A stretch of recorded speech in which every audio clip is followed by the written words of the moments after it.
اعوذ باللہ من الشیطان الرجیم بسم اللہ الرحمن الرحیم لا إله إلا الله محمد رسول الله لا إله إلا الله محمد رسول الله لا إله إلا الله محمد رسول الله لا إله إلا الله محمد رسول الله.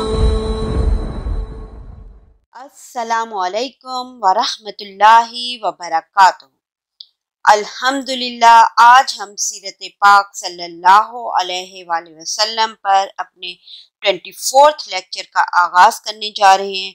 آج کے اس لیکچر میں جو ٹاپکس ہم کور کریں گے وہ یہ ہیں: صلح حدیبیہ، عمرہ حدیبیہ کا سبب، بیت اللہ سے مسلمانوں کو روکنے کی کوشش، حضرت عثمان رضی اللہ تعالیٰ عنہ کی سفارت، شہادت عثمان کی افواہ اور بیت رضوان، صلح اور دفعات صلح، ابو جندل کی واپسی، مسلمانوں کا غم اور حضرت عمر رضی اللہ تعالیٰ عنہ کا مناقشہ، کمزور مسلمانوں کا مسئلہ حل ہونا، نجاشی شاہ حبش کے نام خط، مقوقس شاہ مصر کے نام خط۔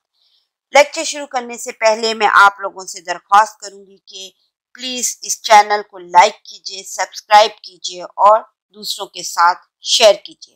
منافع بخش علم دوسروں تک پہنچانا صدقہ جاری ہے۔ تو اپنے لیکچر کا آغاز کرتے ہیں۔ اعوذ باللہ من الشیطان الرجیم، بسم اللہ الرحمن الرحیم۔ اللہم صلی علی محمد وعلی آل محمد کما صلیت علی ابراہیم وعلی آل ابراہیم انک حمید مجید۔ اللہم بارک علی محمد وعلی آل محمد کما بارکت علی ابراہیم وعلی آل ابراہیم انک حمید مجید۔ بسم اللہ الرحمن الرحیم۔ اللہم فقہنی فی الدین، اللہم مصرف القلوب صرف قلوبنا علی طاعتک، اللہم انفعنی بما علمتنی وعلمنی ما ینفعنی وزدنی علما۔ سبحان اللہ والحمد للہ ولا الہ الا اللہ واللہ اکبر۔ اللہم اغفر لی، اللہم ارحمنی، اللہم رزقنی۔ رب اشرح لی صدری ویسر لی امری واحلل عقدۃ من لسانی یفقہوا قولی، رب زدنی علما۔ بسم اللہ الرحمن الرحیم۔ الحمدللہ آج ہم سیرت پاک صلی اللہ علیہ وآلہ وسلم پر اپنے 24 لیکچر کا آغاز کرنے جا رہے ہیں۔ تو لیکچر شروع کرتے ہیں۔ دیکھیں، ہم نے سارے حالات جو پیچھے پڑھے اب تک جتنا ہم نے کور کیا، ان حالات پر اگر غور کریں تو اس پر غور کرنے سے واضح ہوتا ہے کہ غزوہ خندق کے بعد صورتحال میں تبدیلی شروع ہو گئی تھی اور اعدائے اسلام کے حوصلے ٹوٹتے جا رہے تھے، یعنی دشمن جو تھے، اسلام کے تمام دشمنان اسلام کے حوصلے ٹوٹتے جا رہے تھے اور تبدیلی آ رہی تھی۔ اب انہیں یہ امید باقی نہیں رہ گئی تھی کہ دعوت اسلام کو توڑ اور اس کی شوکت کو پامال کیا جا سکتا ہے، مگر یہ تبدیلی اچھی طرح کھل کر اس وقت رونما ہوئی جب مسلمان صلح حدیبیہ سے فارغ ہو چکے۔ اچھا، یہ جو صلح ہے نا، صلح حدیبیہ، یہ دراصل اسلامی قوت کا اعتراف اور اس بات پر مہر تصدیق تھی کہ اب اس قوت کو جزیرہ نما عرب میں باقی اور برقرار رکھنے سے کوئی طاقت روک نہیں سکتی۔ چلیں اب دیکھتے ہیں کہ یہ صلح حدیبیہ کیا تھی، اس کے اسباب کیا تھے۔ دیکھیں، اب جب جزیرت نما عرب میں حالات بڑی حد تک مسلمانوں کے موافق ہو گئے تو اسلامی دعوت کی کامیابی اور فتح اعظم کے آثار رفتہ رفتہ نمایاں ہونے شروع ہو گئے۔ ہمارے پیارے نبی صلی اللہ علیہ وآلہ وسلم کو مدینہ کے اندر یہ خواب دکھلایا گیا کہ آپ اور آپ کے صحابہ کرام مسجد حرام میں داخل ہوئے۔ آپ صلی اللہ علیہ وسلم نے خانہ کعبہ کی کنجی لی اور صحابہ سمیت بیت اللہ کا طواف اور عمرہ کیا۔ پھر کچھ لوگوں نے سر کے بال منڈوائے اور کچھ نے کٹوانے پر اکتفا کیا، یعنی پورے بال نہیں اتروائے تھے، کچھ نے صرف کٹوائے تھے، کچھ نے پورے بال اتروائے۔ آپ صلی اللہ علیہ وسلم نے صحابہ کرام کو اس خواب کی اطلاع دی تو انہیں بڑی مسرت ہوئی۔ آپ صلی اللہ علیہ وسلم نے صحابہ کرام کو یہ بھی بتلایا کہ آپ عمرہ ادا فرمائیں گے، لہٰذا صحابہ کرام بھی سفر کے لیے تیار ہو گئے۔ آپ نے مدینہ اور ارد گرد گرد و پیش کی آبادیوں میں اعلان فرما دیا کہ لوگ آپ کے ہمراہ روانہ ہوں، لیکن بیشتر اعراب نے تاخیر کی، یعنی گرد و پیش میں جو عرب لوگ رہتے تھے انہوں نے تاخیر کی، کیونکہ ان کا خیال یہ تھا کہ رسول اللہ صلی اللہ علیہ وسلم اور مومنین واپس اپنے گھر کبھی نہ آ سکیں گے، کیونکہ عمرہ کرنے کہاں جا رہے تھے؟ یہ مکہ جا رہے تھے نا، اور مکہ والوں کی دشمنی ہم نے پچھلے سارے لیکچرز میں پڑھا ہے نا۔ تو ان کا خیال تھا کہ یہ گھر کبھی واپس نہ آ سکیں گے، مگر بعد میں پھر انہوں نے یہ ضرب تراشا تھا کہ ہمیں ہمارے اموال اور اولاد نے مشغول کر رکھا تھا، لہذا ہمارے لیے مغفرت کر دیجیے۔ بہرحال مدینے پر ابن ام مکتوم رضی اللہ تعالیٰ عنہ یا نمیلہ لیسی رضی اللہ تعالیٰ عنہ کو اپنا جانشین مقرر فرمایا ہمارے پیارے نبی صلی اللہ علیہ وسلم نے، اور اپنی قصوہ نامی اونٹنی پر سوار ہو کے یکم ذیقعدہ 6 ہجری روز دوشنبہ کو روانہ ہو گئے۔ آپ صلی اللہ علیہ وسلم کے ہمراہ ام المومنین حضرت ام سلمہ رضی اللہ تعالیٰ عنہ بھی تھی۔ اس صلح حدیبیہ کے واقعے میں نا ہمارے پیارے نبی صلی اللہ علیہ وسلم کے ساتھ آپ کی کون سی زوجہ محترمہ تھی؟ حضرت ام سلمہ رضی اللہ عنہ۔ 1400 اور کہا جاتا ہے 1500 صحابہ کرام ہم رکاب تھے۔ آپ نے مسافرانہ ہتھیار یعنی میان کے اندر بند تلواروں کے سوا اور کسی قسم کا ہتھیار نہیں لیا۔ آپ کا رخ مکے کی جانب تھا۔ ذوالحلیفہ پہنچ کر آپ نے ہدی کو قلادے پہنائے اور کوہان چیر کر نشان بنایا۔ اچھا، ہدی کو قلادے پہنائے اور کوہان چیر کر نشان بنائے۔ ہدی کیا چیز ہوتی ہے؟ ہدی وہ جانور جسے حج اور عمرہ کرنے والے مکہ یا مینا میں ذبح کرتے ہیں بلکہ دور جاہلیت میں عرب کا دستور تھا کہ ہدی کا جانور اگر بھیڑ بکری ہے نا تو علامت کے طور پر گلے میں قلادہ ڈال دیا جاتا تھا، اور اگر اونٹ ہے تو کوہان چیر کر خون پوش دیا جاتا تھا۔ ایسے جانور سے نا کوئی شخص تعرض نہ کرتا تھا، اور شریعت نے اس دستور کو پھر برقرار بھی رکھا نا۔ تو کیا کیا؟ ذوالحلیفہ پہنچ کر نا آپ نے ہدی کو قلادے پہنائے، کوہان چیر کر نشان بنایا اور عمرے کا احرام باندھا، تاکہ لوگوں کو اطمینان رہے کہ آپ جنگ نہیں کریں گے۔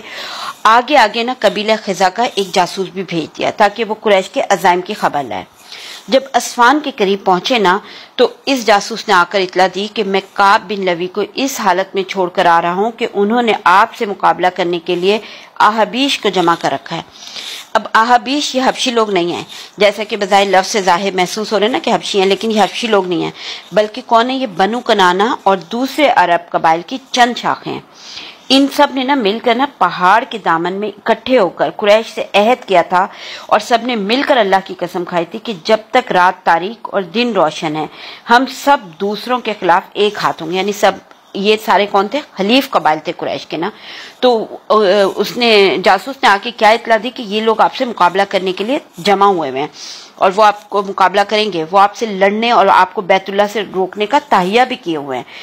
اس اطلاع کے بعد نبی اکرم صلی اللہ علیہ وسلم نے صحابہ کرام سے مشورہ کیا اور فرمایا کیا آپ لوگوں کی یہ رائے ہے کہ یہ لوگ جو قریش کی اعانت پر کمر بستہ ہیں، ہم ان کے اہل و عیال پر ٹوٹ پڑیں اور قبضہ کر لیں؟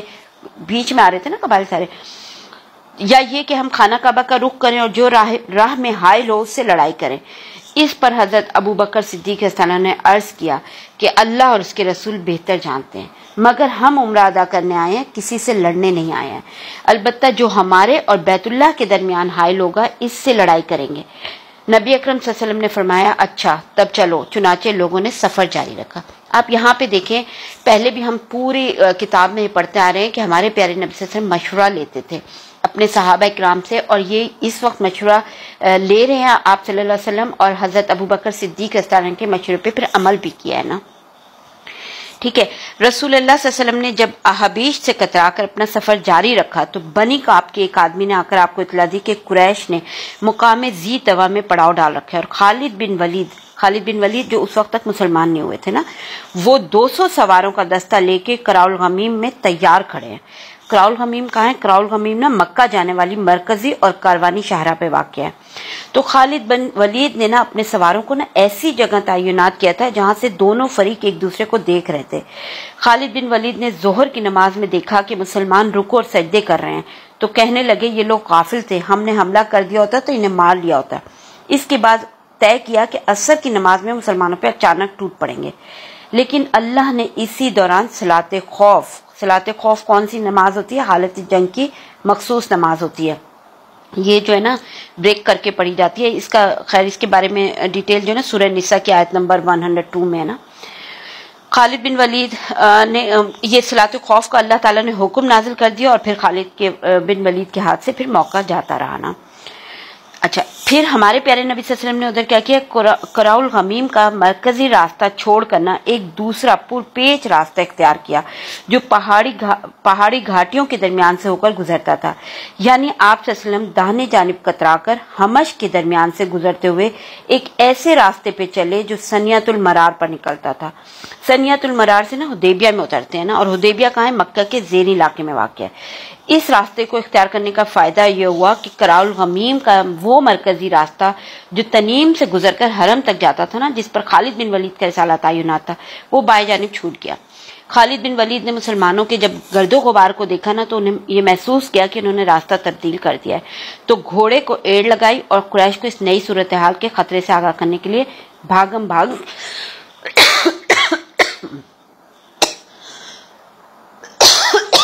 سوری ایک سیکنڈ.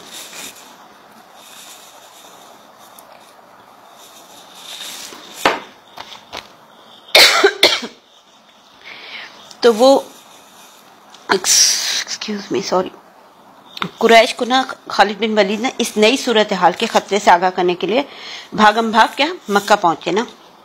ادھر ہمارے پیارے نبی صلی اللہ علیہ وسلم نے اپنا سفر نا بدستور جاری رکھا. جب سنیۃ المرار پہنچے نا تو اونٹنی بیٹھ گئی ان کی نا. لوگوں نے کہا حل لیکن وہ بیٹھی ہی رہی، یعنی چلنے کے لیے تیار نہیں ہو رہی تھی. لوگوں نے کہا قصوہ اڑ گئی ہے نا، لیکن آپ صلی اللہ علیہ وسلم نے فرمایا قصوہ اڑی نہیں ہے اور نہ اس کی عادت ہے، لیکن اسے اس ہستی نے روک رکھا ہے جس نے ہاتھی کو روک دیا تھا. پھر آپ صلی اللہ علیہ وسلم نے فرمایا اس ذات کی قسم جس کے ہاتھ میں میری جان ہے، یہ لوگ کسی بھی ایسے معاملے کا مطالبہ نہیں کریں گے جس میں اللہ کی حرمتوں کی تعظیم کر رہے ہوں، لیکن میں اسے ضرور تسلیم کر لوں گا. یعنی عمرہ کرنے کے لیے جا رہے تھے، لیکن یہاں پہ آپ ہمارے پیارے نبی کی بات سے اندازہ لگائیں کہ انہوں نے ذہن بنا لیا کہ اگر کچھ اور ہوا تو ہم اس کو ایکسپٹ کریں گے نا. اس کے بعد آپ صلی اللہ علیہ وسلم نے اونٹنی کو ڈانٹا تو وہ چھل کر کھڑی ہو گئی. پھر آپ صلی اللہ علیہ وسلم نے راستے میں تھوڑی سی تبدیلی کی اور اقصائے حدیبیہ میں ایک چشمے پر نزول فرمایا جس میں تھوڑا سا پانی تھا اور اسے لوگ ذرا سا لے رہے تھے. چنانچہ چند ہی لمحوں میں سارا پانی ختم ہو گیا. اب لوگوں نے رسول اللہ صلی اللہ علیہ وسلم سے پیاس کی شکایت کی.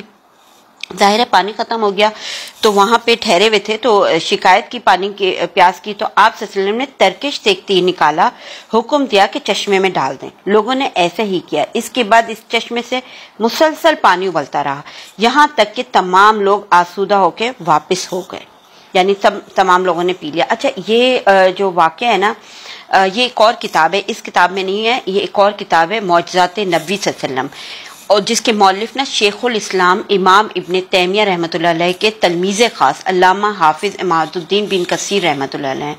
میں نے اس میں یہ پڑھا تھا تو اس میں اس طریقے سے ہے کہ امام بخاری برا بن عازب رضی اللہ عنہ سے روایت کرتے ہیں کہ ہم حدیبیہ کے دن 1400 آدمی تھے اور حدیبیہ ایک کنواں ہے، ہم لوگوں نے اس میں سے سارا پانی کھینچ لیا اور ایک قطرہ بھی نہیں چھوڑا.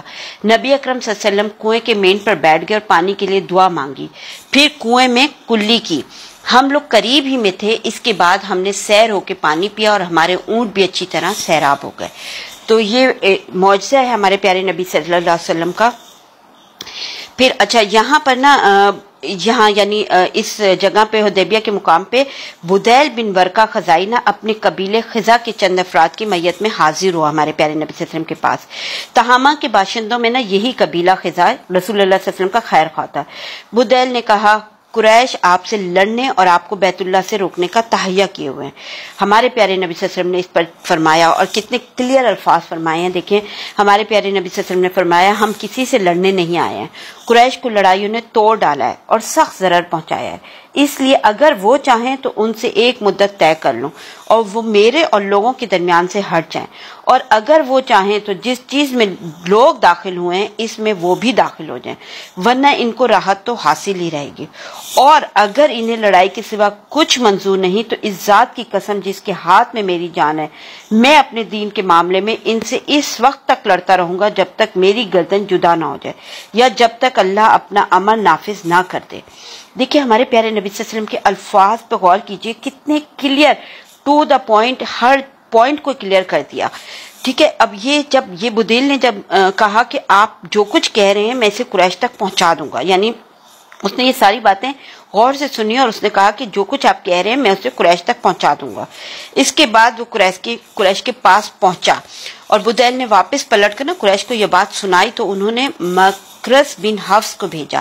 آپ صلی اللہ علیہ وسلم نے اس سے بھی پھر وہی بات کہی جو بدیل سے کہی تھی۔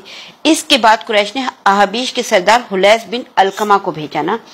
جب علقمہ نمودار ہوا نا تو نبی اکرم صلی اللہ علیہ وسلم نے صحابہ اکرام سے فرمایا یہ شخص ایسی قوم سے تعلق رکھتا ہے جو ہدی کے جانوروں کا بہت احترام کرتی ہیں، لہٰذا جانوروں کو کھڑا کر دو۔ صحابہ اکرام رضی اللہ تعالیٰ عنہ نے جانوروں کو کھڑا کر دیا اور خود بھی لبیک پکارتے ہوئے اس کا استقبال کیا۔ اس شخص نے یہ کیفیت دیکھی نا تو کہا سبحان اللہ، ان لوگوں کو بیت اللہ سے روکنا ہرگز مناسب نہیں، اور وہیں سے اپنے ساتھیوں کے پاس واپس پلٹ گیا اور بولا میں نے ہدی کے جانور دیکھے ہیں جن کے گلوں میں کلادیں ہیں، جن کی کوہان چیری ہوئی ہے، اس لیے مناسب نہیں سمجھتا کہ انہیں بیت اللہ سے روکا جائے۔ اس پر نا قریش اور اس شخص میں کچھ ایسی باتیں ہوئی کہ وہ تاؤ میں پھر آ گیا تھا نا۔ اس موقع پر نا عروہ بن مسعود ثقفی نے مداخلت کی، درمیان میں آئے اور بولے۔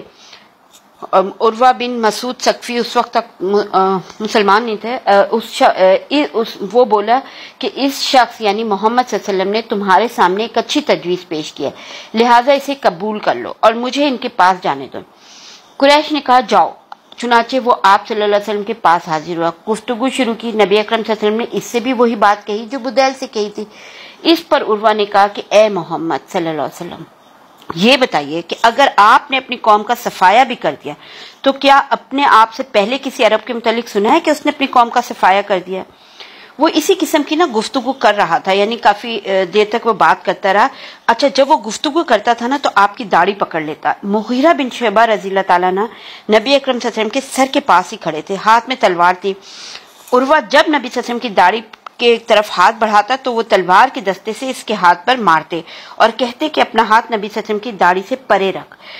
عروہ جو تھے نا، یہ مغیرہ بن شعبہ رضی اللہ عنہ جو تھے نا، یہ عروہ کے بھتیجے تھے۔ اچھا اب کیا ہوا، اس موقع پر نا عروہ نے نا صحابہ کرام رضی اللہ تعالیٰ عنہ کی طرف سے نبی صلی اللہ علیہ وسلم کی تعظیم کا جو منظر دیکھا نا تو واپس جا کے قریش سے کہنے لگا، یعنی اس نے کافی دیر وہاں بیٹھا، ہمارے پیارے نبی سے بات چیت کی، اور پھر جو وہ دیکھ رہا تھا کہ صحابہ کرام کس قسم کی تعظیم کرتے ہیں ہمارے پیارے نبی صلی اللہ علیہ وسلم کی، کس طریقے سے ان کے اوپر ان کا خیال رکھ رہے ہیں، تو اس نے جا کے قریش سے واپس جا کے کیا بولا، اس نے کہا اے قوم واللہ میں کیسر و کسرا نجاشی جیسے بادشاہوں کے پاس جا چکا ہوں، واللہ میں نے کسی بادشاہ کو نہیں دیکھا کہ اس کے ساتھی اس کی اتنی تعظیم کرتے ہیں جتنی محمد کے ساتھی محمد صلی اللہ علیہ وسلم کی تعظیم کرتے ہیں۔ اللہ کی قسم وہ کھنکھار بھی تھوکتے تھے تو کسی نہ کسی آدمی کے ہاتھ پر پڑتا تھا اور وہ شخص اسے اپنے چہرے اور جسم پہ مل لیتا تھا۔ جب وہ کوئی حکم دیتے تھے تو اس کی بجاوری کے لیے سب دوڑ پڑتے تھے۔ جب وضو کرتے تھے تو معلوم ہوتا تھا کہ اس کے وضو کے لیے پانی کے لیے لوگ لڑ پڑیں گے، اور جب کوئی بات بولتے تھے تو سب اپنی آوازیں پست کر لیتے تھے اور فرط تعظیم کے سبب انہیں بھرپور نظر سے نہ دیکھتے تھے۔ انہوں نے تم پر ایک اچھی تجویز پیش کی ہے، لہٰذا اسے قبول کر لو۔ اچھا اب یہاں پر جو ہے نا، یعنی جب یہ سب باتیں ہو رہی تھیں تو وہاں ان کے جو بڑے بڑے لوگ تھے سربراہ، وہ تو کچھ راضی سے ہو گئے تھے نا۔ جب قریش کے پرجوش جنگ باز نوجوانوں نے دیکھا کہ ان کے سربراہ افراد صلح کے لیے تیار ہیں نا، تو انہوں نے صلح میں رخنہ اندازی کا پروگرام بنایا اور طے کیا کہ رات میں یہاں سے نکل کر چپکے سے مسلمانوں کے کیمپ میں گھس جائیں اور ایسا ہنگامہ برپا کر دیں کہ جنگ کی آگ بھڑک اٹھے۔ پھر انہوں نے اس پروگرام کی تنفیذ کے لیے عملی قدم بھی اٹھایا۔ چنانچہ رات کی تاریکی میں 70 یا 80 نوجوانوں نے جبل تنیم سے اتر کے مسلمانوں کے کیمپ میں چپکے سے گھسنے کی کوشش کی، لیکن اسلامی پہرے داروں کے کمانڈر یعنی محمد بن مسلمہ رضی اللہ تعالیٰ عنہ نے ان سب کو گرفتار کر لیا۔ پھر نبی اکرم صلی اللہ علیہ وسلم نے صلح کی خاطر ان سب کو معاف کر دیا تھا نا اور آزاد کر دیا تھا نا۔ یہ بڑا امپیکٹ پڑا تھا قریش کے اوپر اس چیز کا جو ہے نا۔ اسی کے بارے میں اللہ تعالیٰ نے ارشاد کیا ہے نا سورہ فتح کی آیت نمبر 24 میں ہے نا، وہی ہے جس نے بطن مکہ میں ان کے ہاتھ تم سے روکے اور تمہارے ہاتھ ان سے روکے، اس کے بعد کہ تم کو ان پر قابو دے چکا تھا۔ اب اس صورتحال میں نا ہمارے پیارے نبی صلی اللہ علیہ وسلم نے سوچا کہ ایک سفیر روانہ فرمائے نا، یعنی بار بار قریش کے لوگ بھیج رہے ہیں آ رہے ہیں، لیکن ہمارے پیارے نبی صلی اللہ علیہ وسلم نے موقع کی مناسبت سے فیصلہ کیا کہ ایک سفیر روانہ فرمائیں جو قریش کے سامنے موقت طریقے پر آپ صلی اللہ علیہ وسلم کے موجودہ سفر کے مقصد و مؤلف کی وضاحت کر دے۔ اس کام کے لیے آپ صلی اللہ علیہ وسلم نے حضرت عمر بن خطاب رضی اللہ عنہ کو بلایا، لیکن انہوں نے یہ کہتے ہوئے معذرت کی کہ اے اللہ کے رسول صلی اللہ علیہ وسلم، اگر مجھے اذیت دی گئی تو مکہ میں بنی کعب کا ایک فرد بھی ایسا نہیں جو میری حمایت میں بگڑ سکتا ہو۔ آپ صلی اللہ علیہ وسلم حضرت عثمان بن عفان رضی اللہ تعالیٰ عنہ کو بھیج دیں، ان کا کنبہ قبیلہ مکہ ہی میں ہے، وہ آپ صلی اللہ علیہ وسلم کا پیغام اچھی طرح پہنچا دیں گے۔ آپ صلی اللہ علیہ وسلم نے حضرت عثمان رضی اللہ عنہ کو بلایا۔ یہاں بھی دیکھیں آپ ہمارے پیارے نبی صلی اللہ علیہ وسلم کے صحابہ کرام سے تعلقات دیکھیں کہ یعنی کس قدر اچھے تعلقات ہیں، یہ نہیں کہ ڈرے سہمے بھی نہیں ہیں، بات بھی صحیح سے کرتے، کتنا خوبصورت ریلیشن ہے ہمارے پیارے نبی صلی اللہ علیہ وسلم کا اپنے صحابہ کرام کے ساتھ بھی جو نا۔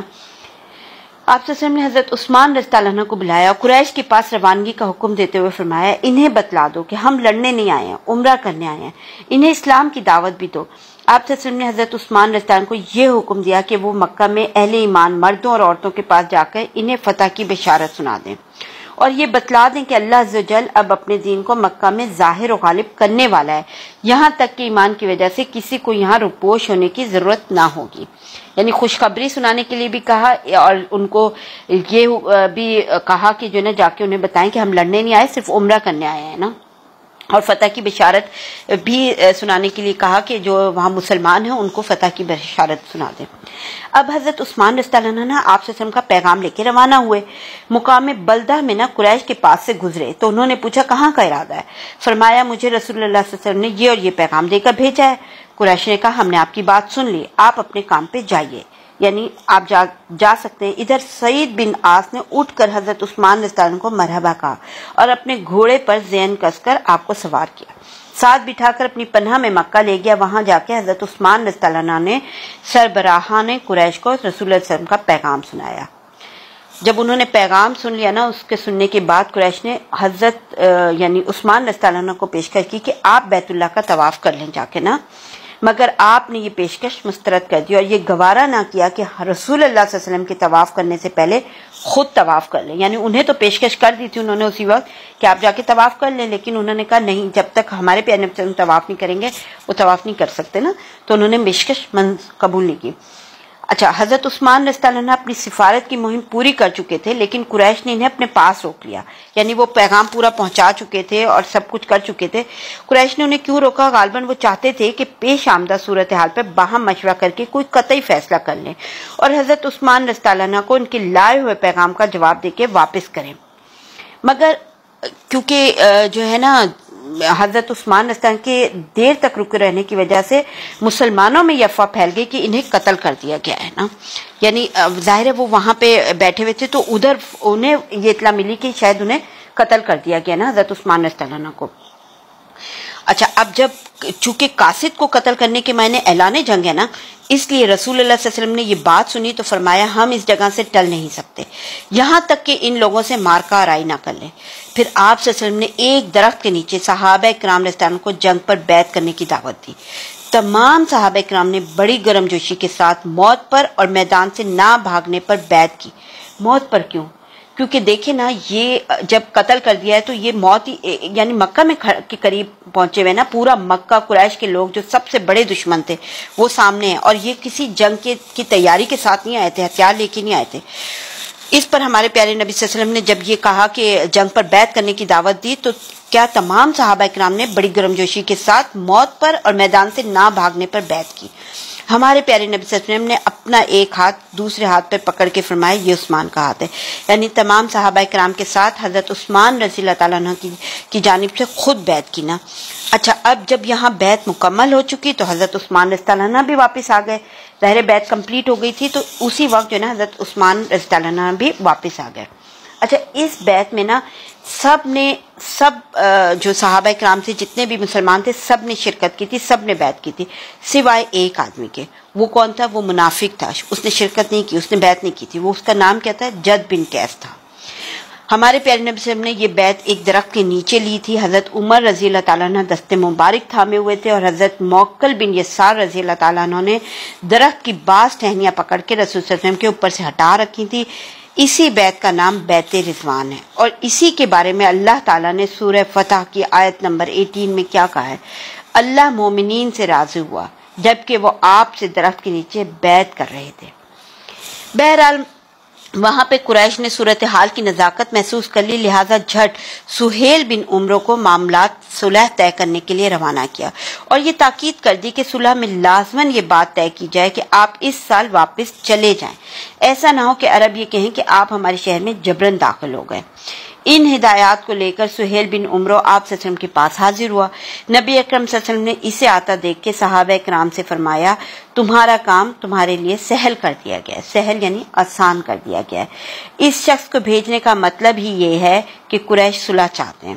سہیل نے آپ صلی اللہ علیہ وسلم کے پاس پہنچ کر دیر تک گفتگو کی اور بالآخر طرفین میں صلح کی دفعات طے ہو گئیں، جو یہ تھی، یعنی دونوں جانب سے صلح کی دفعات طے ہوئی۔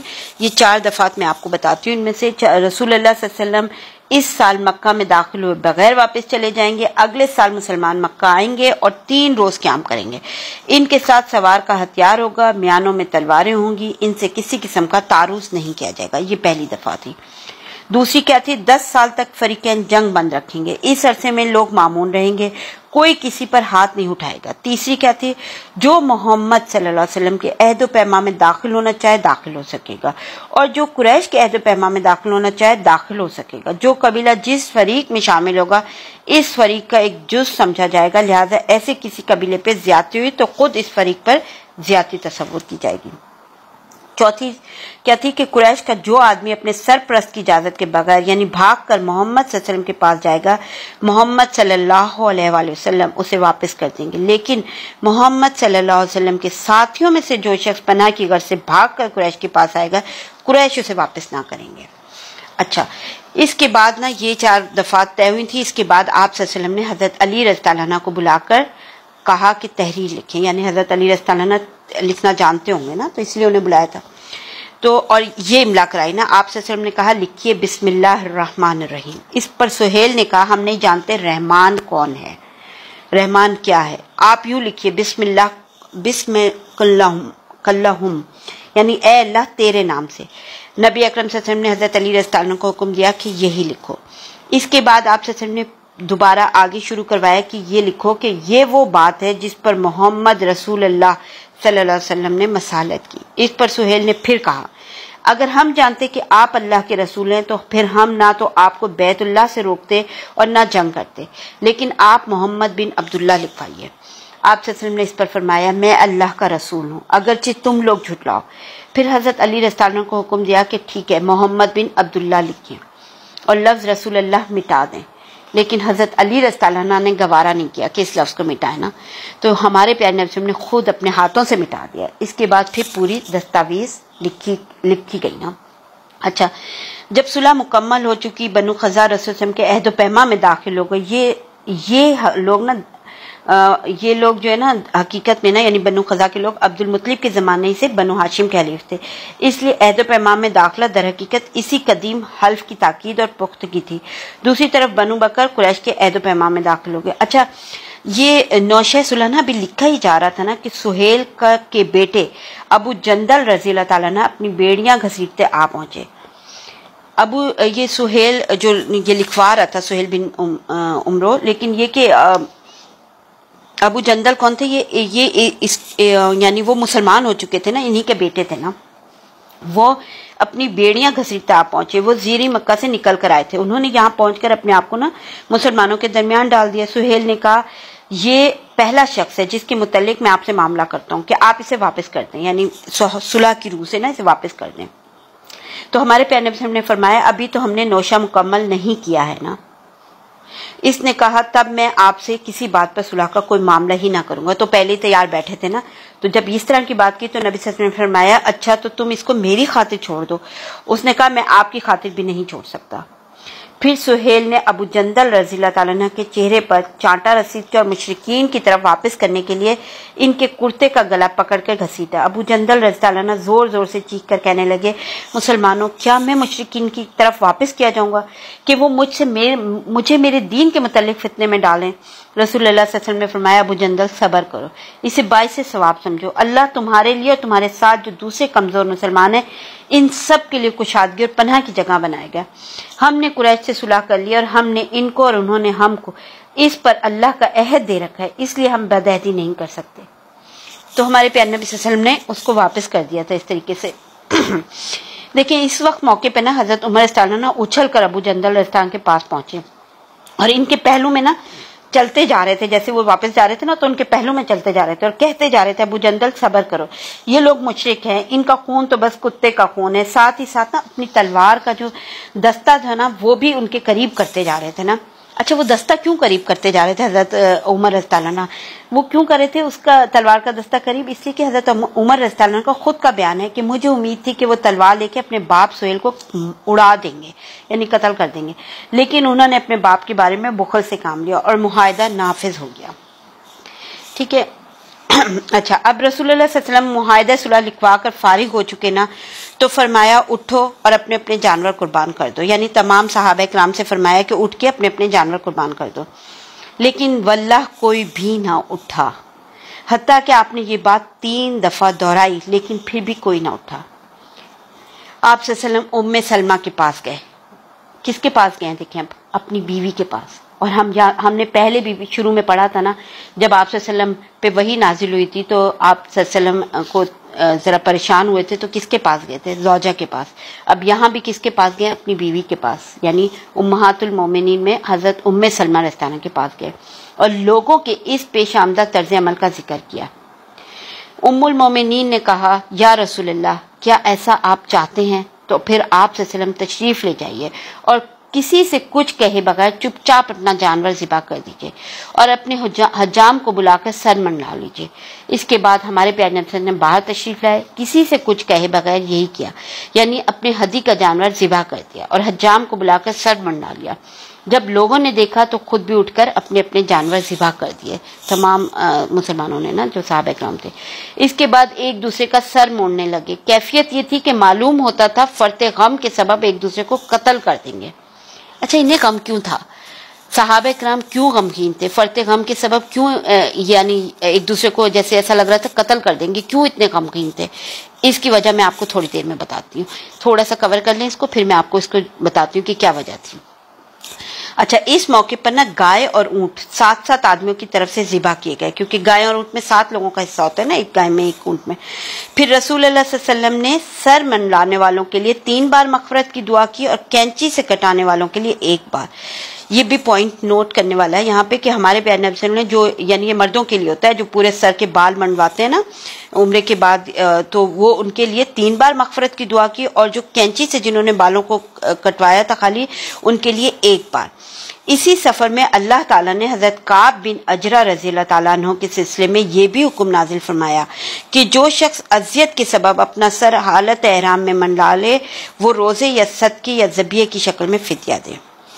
یعنی یہ سب کام ہو گیا۔ اس کے بعد نا کچھ مومنہ عورتیں آ گئیں، ان کے اولیاء نے مطالبہ کیا کہ حدیبیہ میں جو صلح مکمل ہو چکی ہے اس کی روح سے انہیں واپس کیا جائے۔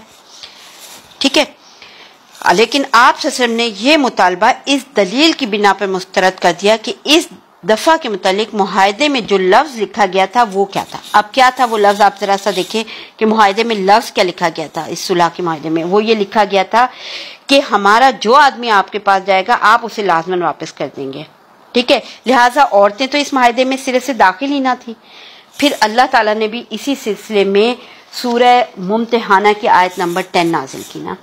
آیت نمبر 10 میں کیا ہے؟ اے اہل ایمان، جب تمہارے پاس مومن عورتیں ہجرت کر کے آئیں تو ان کا امتحان لو، اللہ ان کے ایمان کو بہتر جانتا ہے، پس اگر انہیں مومنہ جانو تو کفار کی طرف نہ پلٹاؤ، نہ وہ کفار کے لیے حلال ہیں نہ کفار ان کے لیے حلال ہیں، البتہ ان کے کافر شوہروں نے جو مہر ان کو دیے تھے اسے واپس دے دو، پھر تم پر کوئی حرج نہیں کہ ان سے نکاح کر لو جبکہ انہیں ان کے مہر ادا کرو، اور کافر عورتوں کو اپنے نکاح میں نہ رکھو۔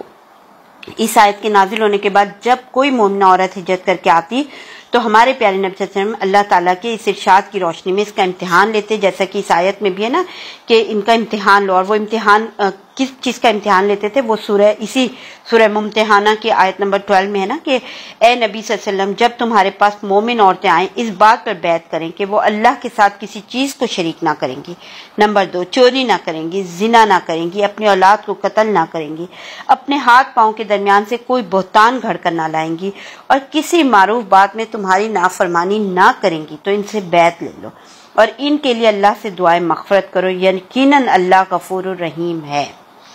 چنانچہ جو عورتیں اس آیت میں ذکر کی شرائط کی پابندی کا عہد کرتی ہیں، آپ ان سے فرماتے کہ میں نے تم سے بیعت کر لی، پھر انہیں واپس نہیں پلٹاتے تھے۔ دیکھیں یہ ہے صلح حدیبیہ، اور یہ مسلمانوں کی عظیم فتح تھی۔ کیسے؟ یہ ان دفعات کی روشنی میں ذرا غور کریں تو یہ مسلمانوں کی عظیم فتح تھی۔ کیسے تھی؟ اب اس کو میں دیکھتے ہیں۔ دیکھیں جو شخص اس کی دفعات کا اس کے پس منظر سمیت جائزہ لے گا نا، اسے کوئی شبہ نہ رہے گا کہ یہ مسلمانوں کی واقعی عظیم فتح تھی۔ میجر پوائنٹ یہ ہے نا، دیکھیں کہ قریش نے اب تک مسلمانوں کا وجود تسلیم نہیں کیا تھا نا، انہیں نیست و نابود کرنے کا تہیہ کیے بیٹھے تھے، انہیں انتظار تھا کہ ایک نہ ایک دن یہ قوت دم توڑ دے گی۔ اس کے علاوہ قریش جزیرۃ العرب کے دینی پیشوا اور دنیاوی صدر نشین ہونے کی حیثیت سے اسلامی دعوت اور عام لوگوں کے درمیان پوری قوت کے ساتھ حل رہنے کے لیے کوشاں رہتے تھے۔ اب اس پس منظر میں اگر آپ دیکھیے تو صلح کی جانب محض جھک جانا ہی مسلمانوں کی قوت کا اعتراف اور اس بات کا اعلان تھا کہ اب قریش اس قوت کو کچلنے کی طاقت نہیں رکھتے۔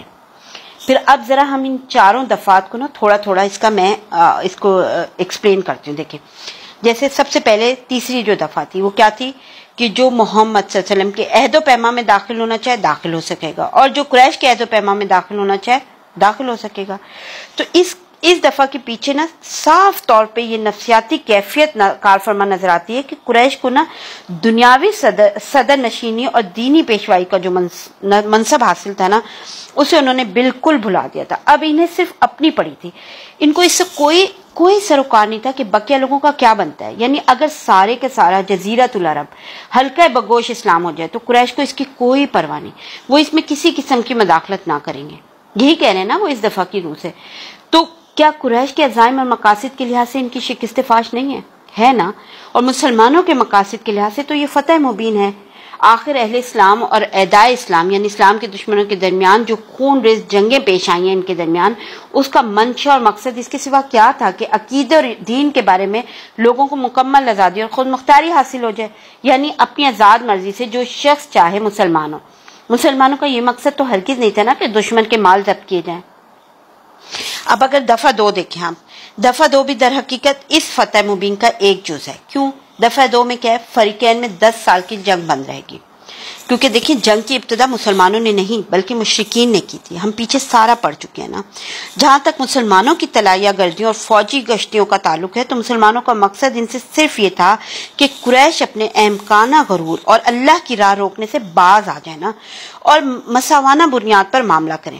اب غور کیجئے کہ 10 سالہ جنگ بند رکھنے کا معاہدہ آخر اس غرور اور اللہ کی راہ میں رکاوٹ سے باز آنے ہی کا تو عہد ہے نا، جو اس بات کی دلیل ہے کہ جنگ کا آغاز کرنے والا کمزور اور بے دست و پا ہو کر اپنے مقصد میں ناکام ہو گیا ہے۔ اچھا، پہلی دفعہ جہاں تک ہے اس کا تعلق ہے تو یہ بھی در حقیقت مسلمانوں کی ناکامی کے بجائے کامیابی ہی کی علامت ہے۔ پہلی دفعہ کیا تھی کہ رسول صلی اللہ علیہ وسلم اس سال مکہ میں داخل ہوئے بغیر واپس چلے جائیں گے۔ کیوں یہ کامیابی کی علامت ہے؟ کیونکہ یہ دفعہ در حقیقت اس پابندی کے خاتمے کا اعلان ہے جسے قریش نے مسلمانوں پہ مسجد احرام میں داخلے سے متعلق عائد کر رکھی تھی۔ ہم جانتے ہیں نا کہ مسجد احرام کا دروازہ مشرکین نے مسلمانوں پر 6 برس سے بند کر رکھا تھا۔ دیکھیں البتہ اس دفعہ میں قریش کے لیے بھی تشفی اتنی سی بات تھی کہ وہ اس 1 سال مسلمانوں کو روکنے میں کامیاب رہے، مگر ظاہر ہے یہ وقتی اور بے حیثیت فائدہ تھا نا۔ اس کے بعد اس صلح کے سلسلے میں یہ پہلو بھی قابل غور ہے کہ قریش نے مسلمانوں کو یہ 3 رعایتیں دے کر صرف 1 رعایت حاصل کی جو دفعہ 4 میں مذکور ہے۔ اس میں کیا ہے؟ دفعہ 4 کیا تھی کہ قریش کا جو آدمی مسلمانوں کی پناہ میں جائے گا مسلمان اسے قریش کے حوالے کر دیں گے، لیکن مسلمانوں کا جو آدمی قریش کی پناہ میں آئے گا قریش اسے واپس نہ کریں گے۔ یہ ظلم نظر آتا ہے نا۔ لیکن دیکھیں یہ رعایت حد درجہ معمولی اور بے وقت تھی. اس میں مسلمانوں کا تو کوئی نقصان نہیں تھا، کیونکہ یہ معلوم تھا کہ جب تک مسلمان رہے گا اللہ، رسول اور مدینہ الاسلام سے بھاگ نہیں سکتا. اس کے بھاگنے کی کیا صورت ہو سکتی ہے؟ صرف ایک ہی صورت ہو سکتی ہے نا کہ مرتد ہو جائے، خواہ ظاہر ہو خواہ در پردہ ہو. اور ظاہر ہے کہ جب مرتد ہو جائے تو مسلمانوں کی اس کی ضرورت ہی نہیں ہے. مسلمانوں کو ایسے شخص کی کوئی ضرورت نہیں ہے، بلکہ اسلامی معاشرے میں تو اس کی موجودگی سے کہیں بہتر ہے کہ وہ الگ ہو جائے. اور یہی وہ نقطہ ہے نا کہ جس کی طرف ہمارے پیارے نبی صلی اللہ علیہ وسلم نے اپنے اس ارشاد میں اشارہ فرمایا تھا. کیا ارشاد تھا؟ کہ جو ہمیں چھوڑ کر ان مشرکین کی طرف بھاگا اسے اللہ نے دور یا برباد کر دیا. باقی رہے مکہ کے وہ باشندے جو مسلمان ہو چکے تھے یا مسلمان ہونے والے تھے، تو ان کے لیے اگرچہ اس معاہدے کی روح سے مدینہ میں پناہ گزی ہونے کی گنجائش نہ تھی، لیکن اللہ کی زمین تو بہرحال کشادہ تھی نا. کیا حبشہ کی زمین نے ایسے نازک وقت میں مسلمانوں کے لیے اپنی آغوش مہیا نہیں کر دی تھی جب مدینہ کے باشندے اسلام کا نام بھی نہیں جانتے تھے؟ اسی طرح آج بھی زمین کا کوئی ٹکڑا مسلمانوں کے لیے اپنی آغوش کھول سکتا ہے. اور یہی بات تھی جس کی طرف ہمارے پیارے نبی صلی اللہ علیہ وسلم نے اپنے اس ارشاد میں ارشاد فرمایا تھا. ان کا جو آدمی ہمارے پاس آئے گا اللہ اس کے لیے کشادگی اور نکلنے کی جگہ بنا دے گا. پھر اس قسم کے تحفظات سے اگرچہ نظر بظاہر تو یہی آتا ہے قریش نے عز و وقار حاصل کیا تھا، مگر یہ در حقیقت قریش کی سخت نفسیاتی گھبراہٹ، پریشانی، اعصابی دباؤ، شکستگی کی علامت ہے. اس سے پتہ چلتا ہے کہ انہیں اپنے بت پرست سماج کے بارے میں سخت خوف لاحق تھا. دوسری طرف ہمارے پیارے نبی صلی اللہ علیہ وسلم نے جس فراخ دلی کے ساتھ یہ شرط منظور کی تھی کہ قریش کی یہاں پناہ لینے والے کسی مسلمان کو واپس نہ طلب کریں گے، وہ اس بات کی دلیل ہے نا کہ آپ کو اپنے سماج کی ثابت قدمی اور پختگی پر پورا اعتماد تھا، اور اس قسم کی شرط آپ کے لیے قطعاً کسی اندیشے کا سبب نہیں تھا. ٹھیک ہے، ایک منٹ ذرا پلیز. تو یہ دفعات کو میں نے ایکسپلین کیا تھوڑا سا. اب میں آپ کو یہ بتاتی ہوں کہ صحابہ کرام یا مسلمانوں کو کیوں غم لاحق ہوا تھا ان دفعات سے، آخر اس کی کیا وجہ تھی. دیکھیں ان دفعات میں دو باتیں بظاہر اس قسم کی تھیں کہ ان کی وجہ سے مسلمانوں کو سخت غموں لاحق علم لاحق ہوا. وہ کیا تھی؟ ایک یہ کہ آپ صلی اللہ علیہ وسلم نے بتایا تھا کہ آپ بیت اللہ تشریف لے جائیں گے اور اس کا طواف کریں گے، لیکن آپ صلی اللہ علیہ وسلم طواف کے بغیر واپس ہو رہے تھے. دوسرے یہ کہ آپ صلی اللہ علیہ وسلم اللہ کے رسول ہیں اور حق پر ہیں، اور اللہ نے اپنے دین کو غالب کرنے کا وعدہ کیا. پھر کیا وجہ ہے کہ آپ نے قریش کا دباؤ قبول کیا اور دب کر صلح کی؟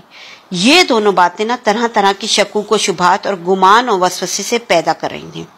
ادھر مسلمانوں کے احساسات اس قدر مجروح تھے کہ وہ صلح کی دفعات کی گہرائیوں پر غور کرنے کے بجائے حزن و غم سے نڈھال تھے نا. اس کے بارے میں نا حضرت عمر بن خطاب رضی اللہ عنہ کے بارے میں نا کہ انہوں نے خدمت نبی صلی اللہ علیہ وسلم میں حاضر ہو کر عرض کیا، اے اللہ کے رسول صلی اللہ علیہ وسلم، کیا ہم لوگ حق پر نہیں اور وہ لوگ باطل پر نہیں ہیں؟ آپ صلی اللہ علیہ وسلم نے فرمایا کیوں نہیں؟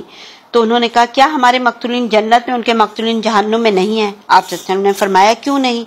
تو انہوں نے کہا تو پھر کیوں ہم اپنے دین کے بارے میں دباؤ قبول کریں اور ایسی حالت میں پلٹیں کہ ابھی اللہ نے ہمارے اور ان کے درمیان فیصلہ نہیں کیا ہے؟ تو آپ صلی اللہ علیہ وسلم نے فرمایا تھا، خطاب کے صاحبزادے، میں اللہ کا رسول ہوں، اس کی نافرمانی نہیں کر سکتا، وہ میری مدد کرے گا اور مجھے ہرگز ضائع نہ کرے گا. تو انہوں نے کہا کیا آپ صلی اللہ علیہ وسلم نے ہم سے یہ بیان نہیں کیا تھا کہ آپ بیت اللہ کے پاس تشریف لائیں گے، اس کا طواف کریں گے؟ آپ صلی اللہ علیہ وسلم نے فرمایا کیوں نہیں، لیکن کیا میں نے یہ بھی کہا تھا کہ ہم اسی سال طواف کریں گے؟ تو حضرت عمر خطاب رضی اللہ عنہ نے کہا کہ نہیں. تو آپ صلی اللہ علیہ وسلم نے فرمایا تو بہرحال تم بیت اللہ کے پاس آؤ گے، اس کا طواف کرو گے.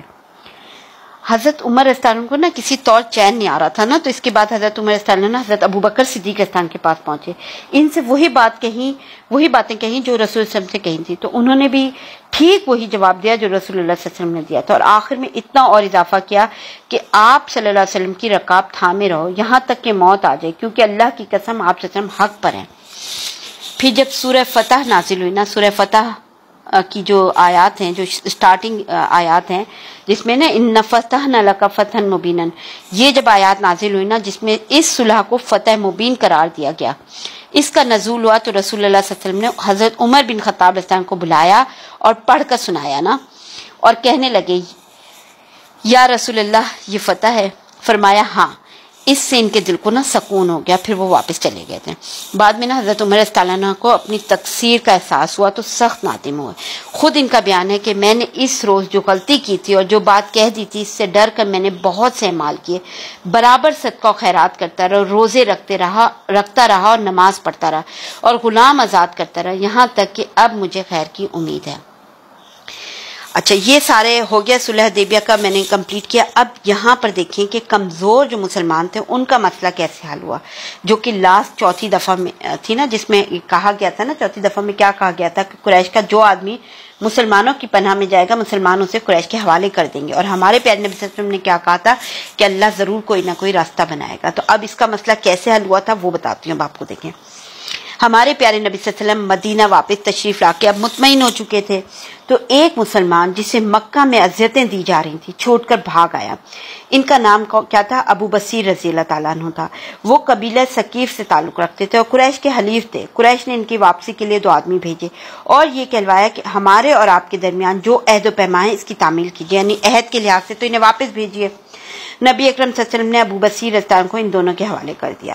یہ دونوں انہیں ہمراہ لے کے روانہ ہو گئے اور ذوالحلیفہ پہنچ کر اترے، کھجور کھانے لگے بیٹھ کے۔ ابو بصیر رضی اللہ عنہ نے ان میں سے ایک شخص سے کہا، اے فلاں، اللہ کی قسم میں دیکھتا ہوں تمہاری یہ تلوار بڑی عمدہ ہے۔ اس شخص نے اسے نیام سے نکال کر کہا، ہاں ہاں واللہ یہ بہت عمدہ ہے، میں نے اس کا بارہا تجربہ کیا ہے۔ ابو بصیر رضی اللہ تعالیٰ عنہ نے کہا، ذرا مجھے دکھلاؤ میں بھی دیکھوں۔ تو اس شخص نے نا ابو بصیر رضی اللہ عنہ کو تلوار دے دی، اور ابو بصیر رضی اللہ عنہ نے کیا کیا، تلوار لیتے ہی نا اسے مار کر ڈھیر کر دیا نا۔ دوسرا شخص یہ دیکھ کے نا خوف سے بھاگ کر نا مدینہ آیا، دوڑتا ہوا نا مسجد نبوی میں گھس گیا۔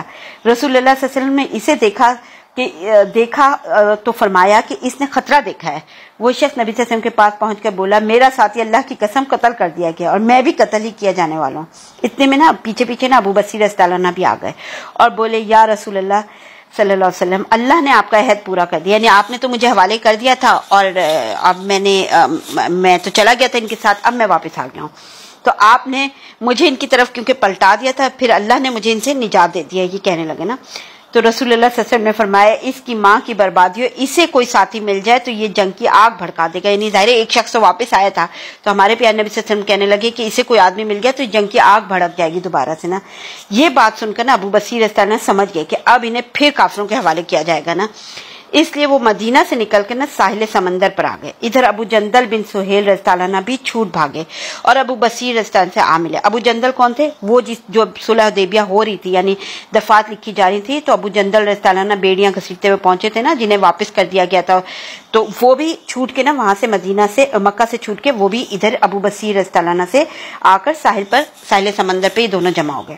اب کیا ہو رہا تھا کہ قریش کا جو آدمی بھی اسلام لا کے بھاگتا نا، وہ ابو بصیر رضی اللہ عنہ سے آ ملتا، یہاں تک کہ ان کی ایک پوری جماعت اکٹھے ہو گئی، یعنی بہت سارے لوگ وہاں جمع ہو گئے، مدینہ نہیں پہنچ رہے تھے یہ لوگ، صرف وہاں جمع ہو رہے تھے نا سارے کے سارے۔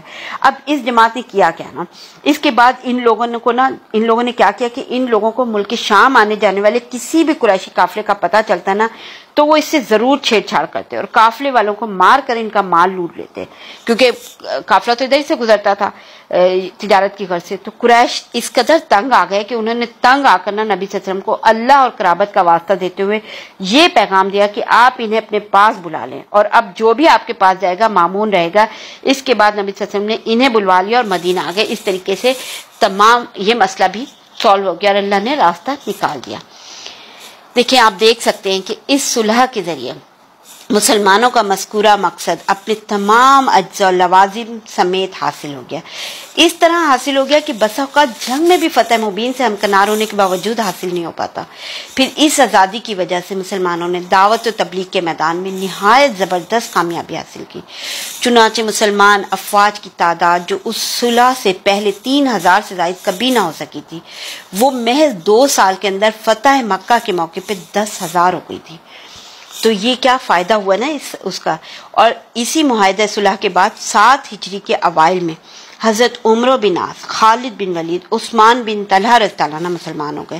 جب یہ لوگ خدمت نبی صلی اللہ علیہ وسلم میں حاضر ہوئے نا تو آپ صلی اللہ علیہ وسلم نے فرمایا تھا مکہ نے اپنے جگر گوشوں کو ہمارے حوالے کر دیا ہے۔ بڑے بڑے صحابہ کرام تھے۔ اچھا ان کے بارے میں نا کچھ اختلاف بھی ہے۔ اسماء الرجال کی عام کتابوں میں نا اسے 8 ہجری کا واقعہ بتایا جاتا ہے، یعنی ان کے اسلام لانے کا واقعہ کچھ میں 8 ہجری کا، اور اس کتاب کے مطابق یعنی جو ہم پڑھ رہے ہیں اس کے مطابق 7 ہجری کے اوائل میں یہ مسلمان ہوئے تھے۔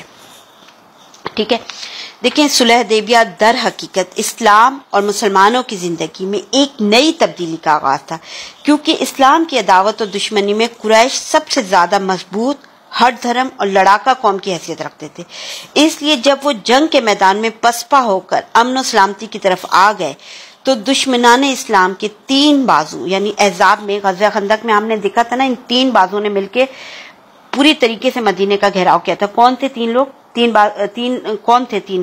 قریش، غطفان اور یہود۔ تو اب ان میں سے قریش نے تو صلح حدیبیہ کر کے یعنی صلح کی طرف آ گیا، تو اس طریقے سے ان میں سے سب سے مضبوط بازو یعنی ایک طرح سے ٹوٹ گیا۔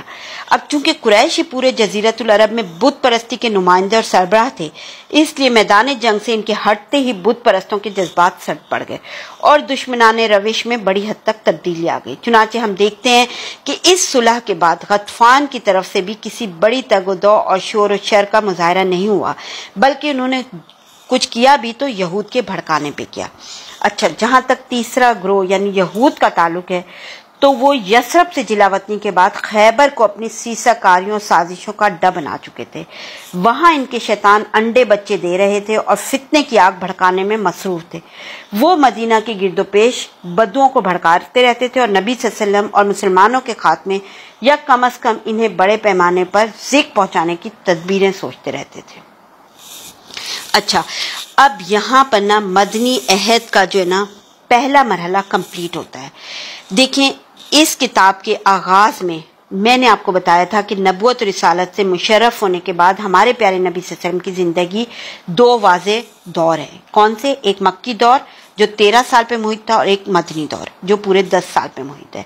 مکی اور مدنی دونوں ادوار کو ہم نے 3 مرحلوں میں تقسیم کیا تھا سر۔ تو مکی دور کے 3 مراحل ہم نے کمپلیٹ کیا الحمدللہ۔ آج مدنی دور کا بھی پہلا مرحلہ ہم نے کور کر لیا ہے، کمپلیٹ کر لیا ہے۔ اب ہم اسٹارٹ کر رہے ہیں مدنی دور کا دوسرا مرحلہ۔ امن کے اس مرحلے میں یعنی دوسرے مرحلے میں، مدنی دور کے دوسرے مرحلے میں جو صلح حدیبیہ کے بعد شروع ہوا تھا، مسلمانوں کو اسلامی دعوت پھیلانے اور تبلیغ کرنے کا اہم موقع ہاتھ آ گیا تھا۔ اس لیے اس میدان میں ان کی سرگرمیاں تیز ہو گئی جو جنگی سرگرمیوں پر غالب رہیں، لہذا مناسب ہوگا کہ اس دور کی بھی 2 قسمیں کر دی جائیں۔ ایک کون سی؟ تبلیغی سرگرمیاں اور بادشاہوں اور سربراہوں کے نام خطوط، دوسری جنگی سرگرمیاں۔ اس مرحلے کی جنگی سرگرمیاں پیش کرنے سے پہلے بادشاہوں اور سربراہوں کے نام خطوط کی تفصیلات پیش کرتے ہیں۔ ٹھیک ہے، اب ہم یہاں پہ کچھ بادشاہوں اور عمرہ کے نام جو ہمارے پیارے نبی صلی اللہ علیہ وسلم نے خطوط لکھے تھے وہ بتاتی ہوں۔ ایک سیکنڈ دیکھیں، 6 ہجری کے آخر میں جب رسول اللہ صلی اللہ علیہ وسلم حدیبیہ سے واپس تشریف لائے تو آپ نے مختلف بادشاہوں کے نام خطوط لکھ کے انہیں اسلام کی دعوت دی اور ان کی دوہری ذمہ داری یاد دلائی۔ آپ نے ان خطوط کے لکھنے کا ارادہ فرمایا تو آپ سے کہا گیا کہ بادشاہ اسی صورت میں خطوط قبول کریں گے جب ان پر مہر لگی ہو۔ اس لیے ہمارے پیارے نبی صلی اللہ علیہ وسلم نے چاندی کی انگوٹھی بنوائی جس پر محمد رسول اللہ صلی اللہ علیہ وسلم نقش تھا۔ یہ نقش 3 سطروں میں تھا، ایک محمد ایک سطر میں، رسول ایک سطر میں اور اللہ ایک سطر میں۔ شکل اس طرح کی تھی نا۔ پھر آپ صلی اللہ علیہ وسلم نے معلومات رکھنے والے تجربہ کار صحابہ اکرام کو بطور قاصد منتخب فرمایا اور انہیں بادشاہوں کے پاس خطوط دے کر روانہ فرمایا۔ اب اس میں پہلا جو خط ہے نا وہ نجاشی شاہ حبش کے نام خط ہے نا۔ اچھا، نجاشی جو شاہ حبش تھا نا اس کا نام جو تھا نا اسم بن ابجر تھا نا، اس کے نام جو ہمارے پیارے نبی صلی اللہ علیہ وسلم نے خط لکھا ہے، اور بلکہ آپ جو بھی ہم آگے خطوط پڑھیں گے اب اس پہ ذرا سا غور کیجیے گا، اس کی تحریر کتنی خوبصورت ہے اور کس طریقے سے ٹو دا پوائنٹ اور کتنی جامع تحریر ہے ہمارے پیارے نبی صلی اللہ علیہ وسلم نے خطوط کی لکھی ہے۔ کیسے لکھا ہے خط آپ یہ دیکھیں، اسٹارٹ میں لکھا ہے بسم اللہ الرحمن الرحیم، پھر آگے نیچے کیا لکھا ہے، یہ خط ہے محمد صلی اللہ علیہ وسلم نبی کی طرف سے نجاشی اسہم شاہ حبش کے نام۔ 2 اور 4 دونوں ہو گیا نا۔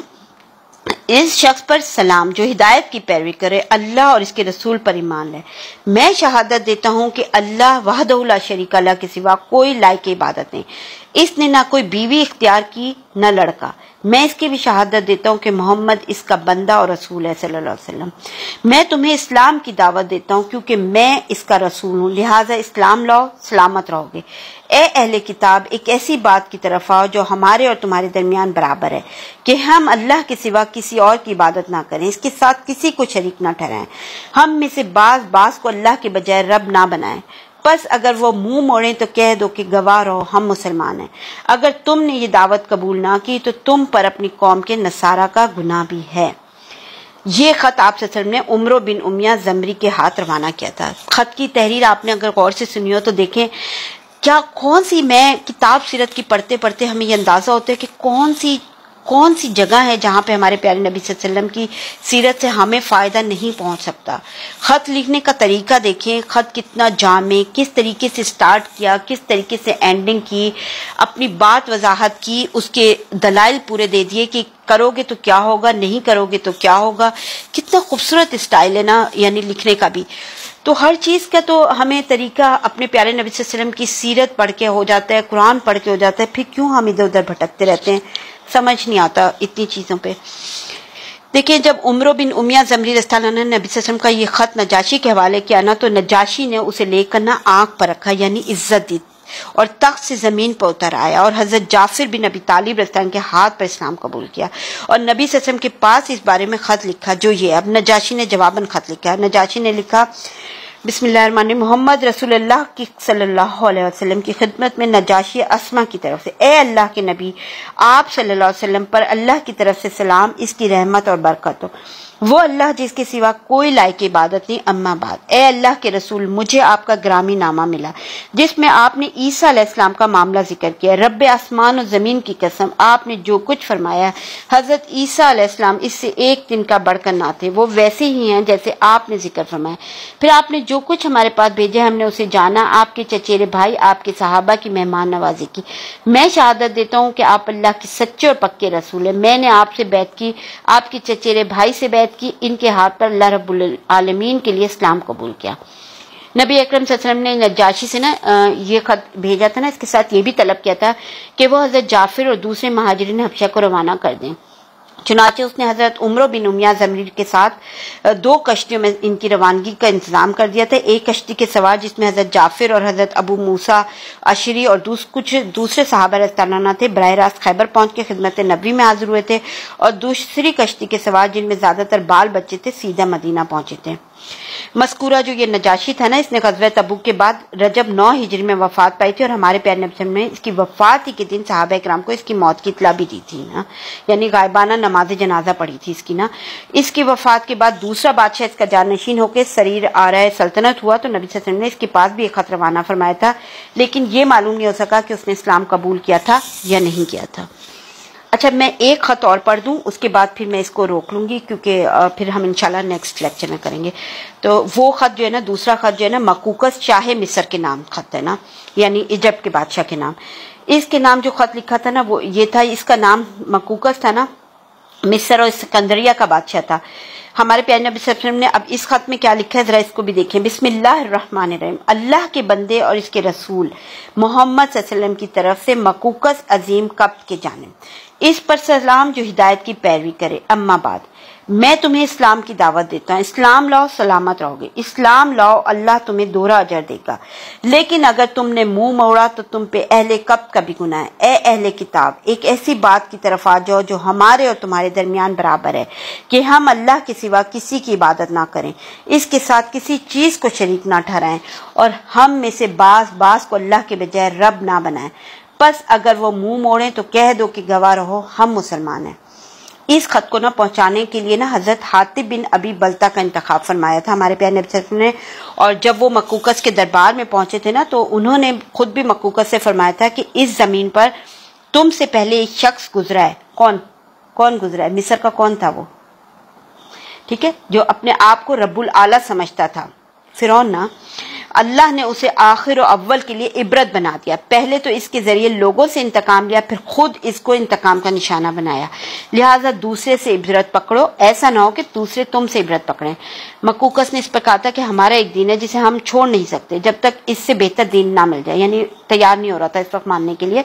تو حضرت حاتب رضی اللہ عنہ نے فرمایا ہم تمہیں اسلام کی دعوت دیتے ہیں جسے اللہ تعالیٰ نے تمام ادیان کے بدلے کافی بنا دیا. دیکھو اس نبی نے لوگوں کو اسلام کی دعوت دی تو اس کے خلاف قریش سب سے زیادہ سخت ثابت ہوئے، یہود نے سب سے بڑھ کر دشمنی کی، نصارہ نے سب سے زیادہ قریب رہے. میری عمر کی قسم، جس طرح حضرت موسیٰ نے حضرت عیسیٰ کے لیے بشارت دی، اسی طرح حضرت عیسیٰ نے محمد صلی اللہ علیہ وسلم کے لیے بشارت دی ہے، اور ہم تمہیں قرآن مجید کی دعوت اسی طرح دیتے ہیں جیسے تم اہل تورات کو انجیل کی دعوت دیتے ہو. عیسائی تھا نا یہ. جو نبی جس قوم کو پا جاتا ہے وہ قوم اس کی امت ہو جاتی ہے، اس پر لازم ہو جاتا ہے کہ وہ اس نبی کی اطاعت کرے. تم نے اس نبی کا عہد پا لیا ہے، اب ہم تمہیں دین مسیح سے روکتے نہیں ہیں بلکہ ہم تو اسی کا حکم دیتے ہیں. مقوقس نے کہا میں نے اس نبی کے معاملے پر غور کیا تو میں نے پایا کہ وہ کسی ناپسندیدہ بات کا حکم نہیں دیتے، کسی پسندیدہ بات سے منع نہیں کرتے. نہ جادوگر ہیں نہ جھوٹے کاہن، بلکہ میں دیکھتا ہوں کہ ان کے ساتھ نبوت کی نشانی ہے کہ پوشیدہ کو نکالتے سرگوشی کی خبر دیتے ہیں. میں مزید غور کروں گا، یعنی اسلام نہیں لانے کے لیے تیار ہو رہا تھا. مقوقس نے نبی صلی اللہ علیہ وسلم کا خط لے کے احترام کے ساتھ ہاتھی دانت کی ڈبیا میں رکھا، مہر لگا کر اپنی ایک لونڈی کے حوالے کر دیا. پھر اب عربی لکھنے والے ایک کاتب کو بلا کے رسول اللہ صلی اللہ علیہ وسلم کی خدمت میں حسب ذیل خط لکھوایا. اسلام تو قبول نہیں کیا لیکن یہ کہ احترام کیا اس خط کا. اب اس نے جو خط لکھوایا تھا وہ بھی پڑھ لیتے ہیں. محمد بن عبداللہ کے لیے مقوقس عظیم قبط کی طرف سے، آپ پر سلام. اما بعد میں نے آپ کا خط پڑھا، اس میں آپ کی ذکر کی بات اور دعوت کو سمجھا. مجھے معلوم ہے کہ ابھی ایک نبی کی آمد باقی ہے. میں سمجھتا تھا کہ شام سے نمودار ہوگا. میں نے آپ کے قاصد کا اعزاز و اکرام کیا. آپ کی خدمت میں 2 لونڈیاں بھیج رہا ہوں جنہیں قبطیوں میں بڑا مقام حاصل ہے، اور کپڑے بھیج رہا ہوں. آپ کی سواری کے لیے خچر بھی ہدیہ کر رہا ہوں. اور آپ پر سلام، یعنی ہمارے پیارے نبی صلی اللہ علیہ وسلم کے لیے 2 لونڈیاں، کچھ کپڑے اور سواری کے لیے خچر روانہ کیا، یعنی ہدیے کے طور پہ پیش کیا، گفٹ. یعنی مقوقس نے اس پر کوئی اضافہ نہیں کیا اور اسلام نہیں لایا.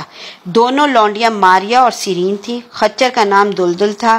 اسے ہمارے پیارے نبی صلی اللہ علیہ وسلم نے اپنی سواری کے لیے منتخب فرما لیا تھا، اور نبی صلی اللہ علیہ وسلم نے ماریا کو اپنے پاس رکھا تھا، اور انہی کے بطن سے نبی صلی اللہ علیہ وسلم کے صاحبزادے ابراہیم پیدا ہوئے تھے.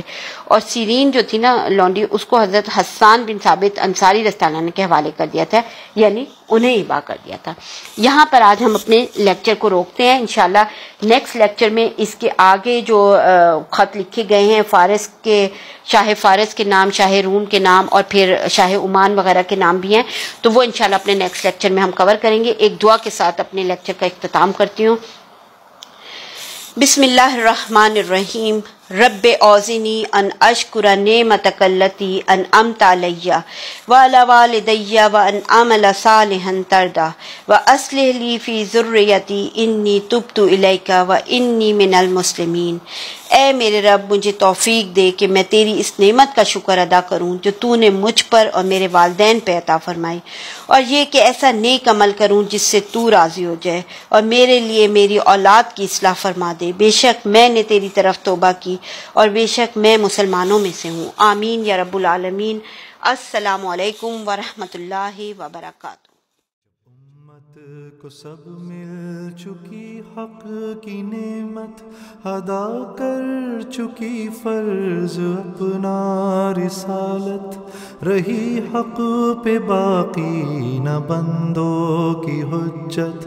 نبی نے کیا خلق سے قصد رحلت، تو اسلام کی وارث ایک قوم چھوڑی کہ دنیا میں جس کی مثالیں ہیں تھوڑی.